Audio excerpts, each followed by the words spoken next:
Hi everyone. You may remember that a couple of weeks ago it was revealed that Sharia courts are now operating here in Britain with the full backing of the law, even though they discriminate against women as a matter of course. And what this means is that those women who are intimidated into using these courts, as some of them will be, and everyone knows it, they will now find that they have the full weight of the British legal system lined up against them, alongside the patriarchal bigotry in their own communities. Those women who are cheated out of their just entitlement in these places, as some already have been, will find that they have no recourse to the real law to put things right. In other words, we are now accommodating Saudi Arabian legal principles here in Britain, just as we accommodate their corrupt business practices and their threats against our national security when we try to investigate them.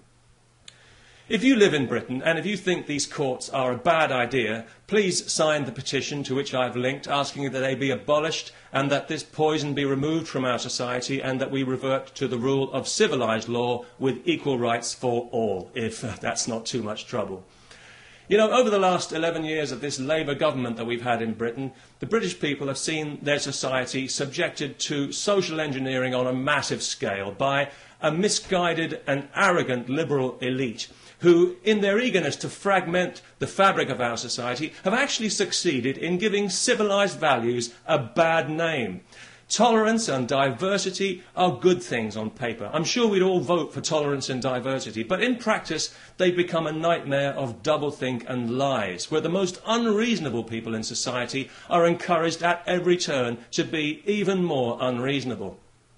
A case in point, just this week, some idiot from Saudi Arabia is being allowed to sue a supermarket because he was required to handle alcohol as part of his job, despite being told this when he took the job, and despite the fact that thousands of Muslims in Britain handle alcohol every day when they sell it in their corner shops to people like me. I do find it quite ironic that Islam forbids intoxication when you consider how many Muslims are seemingly so intoxicated by their religion, especially in Saudi Arabia. So it was no surprise to me to hear that this idiot was from Saudi Arabia, because I think we all know that that entire country is mentally ill. The Saudis would have us believe that theirs is the purest form of Islam.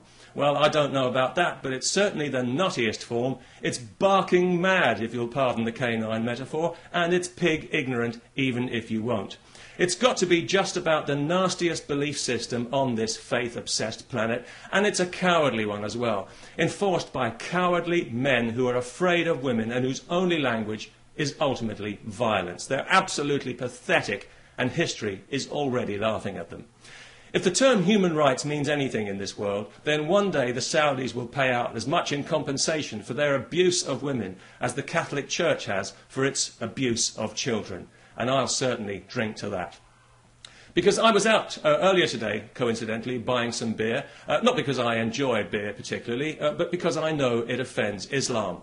Although it didn't seem to bother the Muslim shopkeeper I bought it from, maybe he was just being polite. Anyway, as I was leaving the shop with my beer, two women happened to walk past wearing burqas.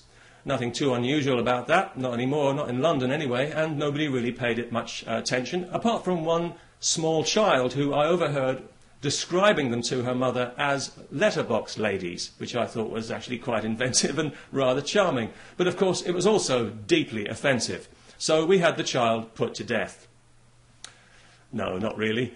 But it was lucky that neither of the women actually heard the offensive and insulting remark, because obviously each of them had her head encased in a cloth sack. So that was good, because it meant that the police didn't have to be called, no human rights people needed to get involved, and nobody required any financial compensation for hurt feelings, which I thought made a very pleasant change indeed. And of course, as a result, we didn't have to listen to any propaganda sound bites from some Islamist Saudi shill at the Muslim Council of Britain. So all in all, it worked out for the best. And it just goes to show that these things don't always have to end in tears. Peace, especially to everyone who remembers to sign the petition.